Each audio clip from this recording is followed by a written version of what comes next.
So guys আজকে আমরা check করব 250 আর এর কোল্ড স্টার্ট।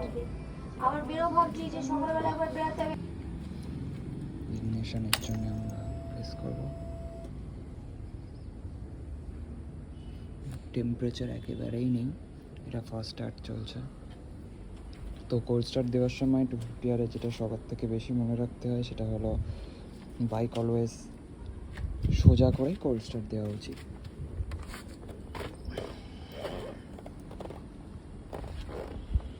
ইগনিশনের জন্য প্রথমে এটা এরকম থাকে, অফ থাকে, এটাকে অন করতে হয়, দেন